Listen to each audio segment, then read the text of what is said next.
deriving the formula for the fake quotient rule. So as you may know, in calculus, differential calculus to be specific, there are 4 or 5 main rules for differentiation. So we have the power rule. Sorry, that's kind of... There we go.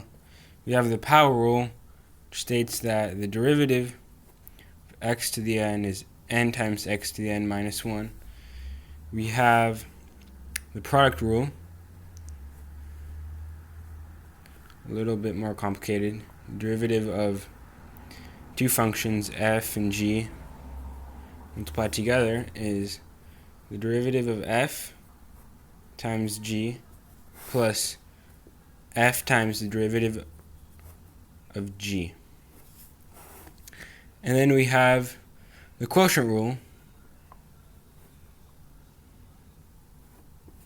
which is the derivative of f over g is equal to the derivative of f times g minus f times the derivative of g over g squared.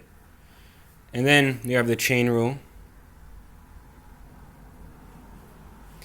which states that the derivative of a function f of g is f prime of g, so basically the derivative of f of g, and then times the derivative of g prime. So I'm going to be focusing on the quotient rule now, the fake formula for it, since the quotient rule is quite complicated itself, right? Just like the product rule, but there are already a few videos on the fake product rule, right?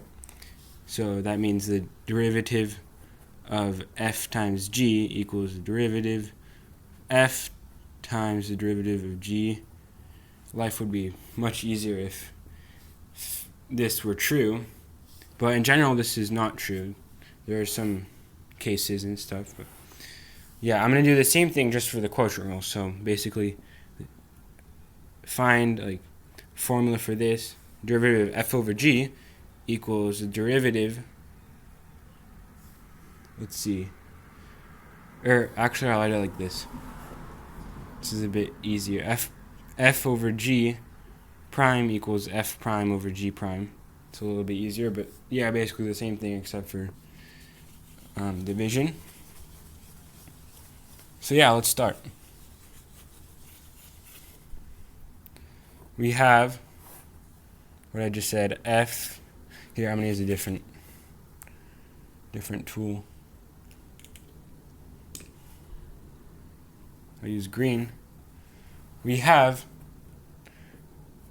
f over g prime equals f prime, wait for it to zoom, over g prime.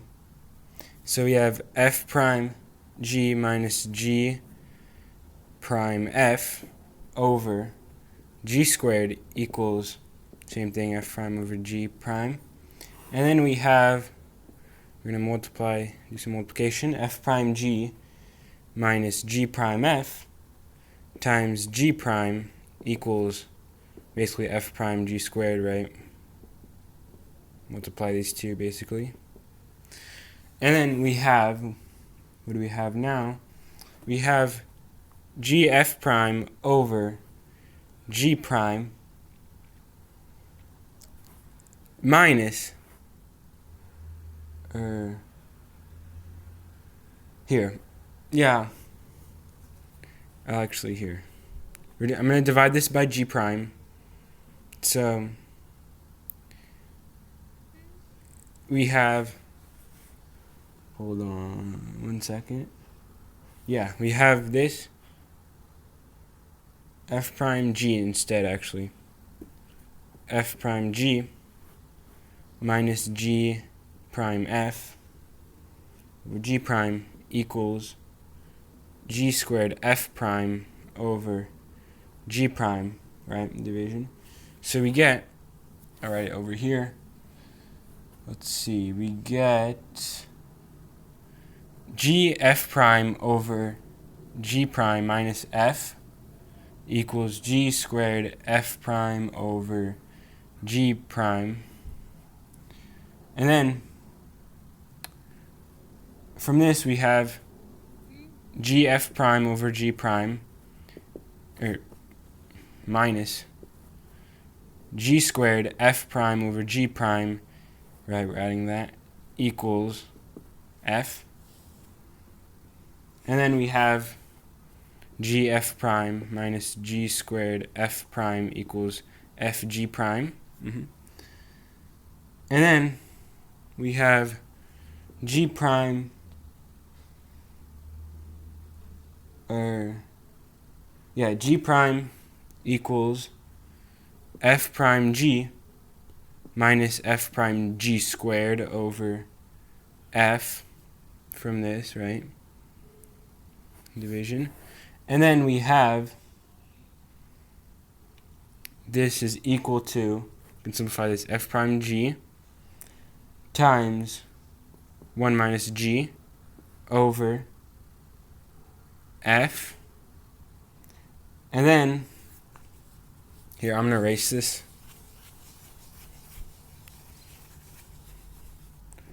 And then we have,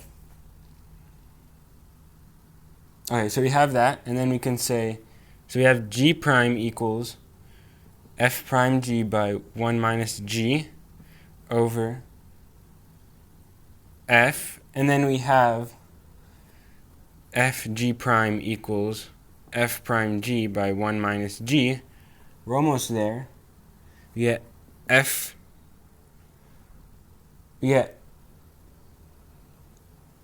prime g minus, right, g squared f prime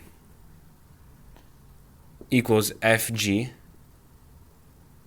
or fg prime, I mean. And then we have f prime times g minus g squared equals f g prime. See that? And then we have g minus g squared equals, right, division fg prime over f prime. And now we're basically done, so we can say g by 1 minus g equals fg prime over f prime. So this is basically the entire thing, but we can also write this as, g of x. This is a bit more common, f of x notation.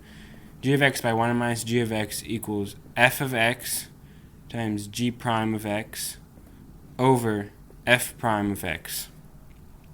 Let me do this in blue. And yeah, basically these are the same thing, but this one is sort of more common.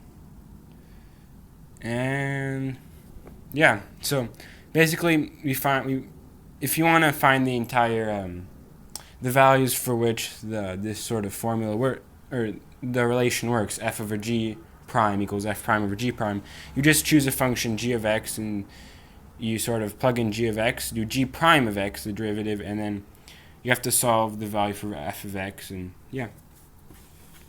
So I'm not going to do an example since it's already been nearly 9 minutes, but yeah, so I hope you liked the video, and see you in the next video.